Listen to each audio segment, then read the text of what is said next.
রানী না পারিল যতনে কানায়ের চূড়া মারু ধরিয়া ধরি যতনে বাঁধিল হায় হায় হায় হায়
সাজিয়ে নিয়ে সবাই যাচ্ছে গোচারণে কোটি কোটি গেল যাদবমণি উঠি নকল আরে গোছে তালে যাদবমণি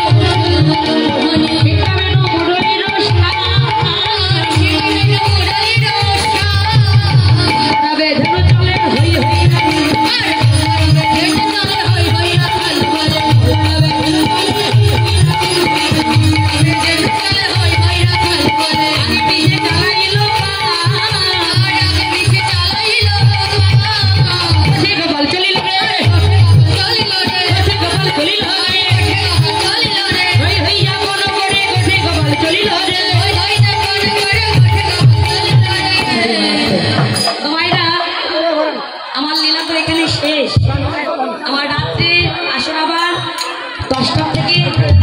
হ্যাঁ তো বাবারা সবাই কৃপা করে আসবেন আর মায়েরা আর একবার উলুধ্বনি জনধ্বনি দিতে বলবো হ্যাঁ শেষের সময় একটু জোরে উলুধ্বনি দিবে আমার রাধা বলেন তো এই যে আমার গোপাল রাধাগণকে নিয়ে গোচারণ হচ্ছে কেমন ভাবে তোমরা দেখো গো আসিয়া গোপাল আবার গোটে যাই হেলিয়া দুলিয়া তোমরা দেখো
দেখতে পারো। হ্যাঁ, যাদের ভালো লেগেছে তারা নেবে, আর যদি ভালো লেগেছে তাদের তো বাবাটা এবার পূর্বাঞ্চল ভালো না আমার মাস্টার এখানে রইলেন, সব মাথা করে গোছানো গেলেন আর মাথার পারলেন রহিল